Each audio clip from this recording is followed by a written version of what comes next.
Hello everyone, my name is Mariket van Egmond and I'm a scientist at TNO.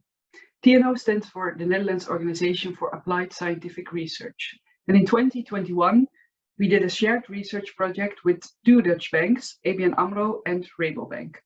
And the project was called MPC for Anti-Money Laundering. And we were focusing there on detecting financial crime. Well, I think we can all agree that financial crime is a big problem. A lot of money is lost for society, but also banks get fined because, for example, they don't have enough anti-money laundering controls. So in detection of financial crime, there's a real obligation and responsibility for banks to act. Luckily, there's more and more value on data these days in the fight against financial crime. For example, there are new algorithms that can detect financial crime in a transaction network. However, there's a problem here, because banks have a limited view on the entire transaction network. We see an example of this here. Suppose we have three banks, the red bank, the green bank, and the blue bank.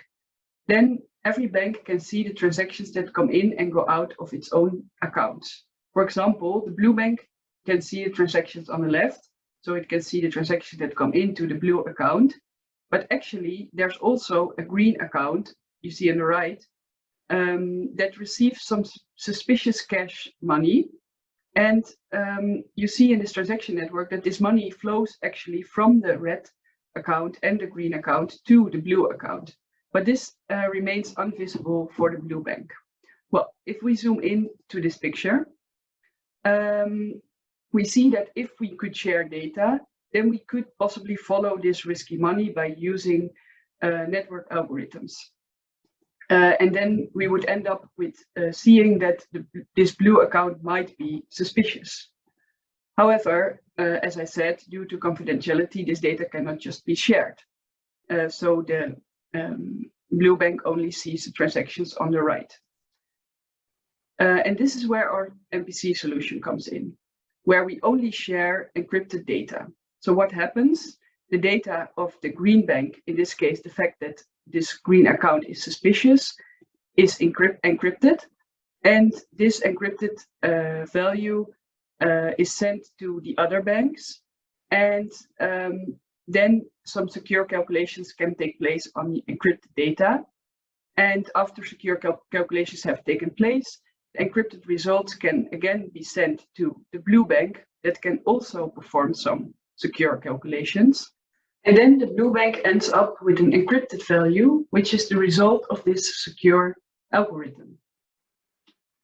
Then, with consent of all parties, this result can be revealed to the blue bank, so that the blue bank sees that this account is possibly suspicious and can start an investigation. Note that the blue bank can now only see this result and doesn't get any insight into the data of the other banks, because this data stays encrypted.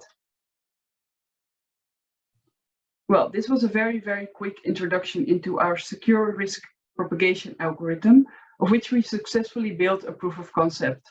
And we showed that this is linearly scalable and possibly applicable on millions of bank accounts. We actually published this code open source, and you can find it on this GitHub link that you see here. And we are moving on with this project. At the end of the year, we will start a project called Alliance for Privacy Preserving Detection of Financial Crime, in which we want to start a pilot on real transaction data. And we are going to minimize the privacy risks using MPC and additional measures.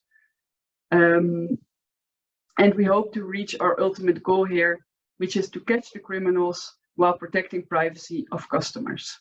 Thank you for your time, and if you're interested in this project, then please contact me.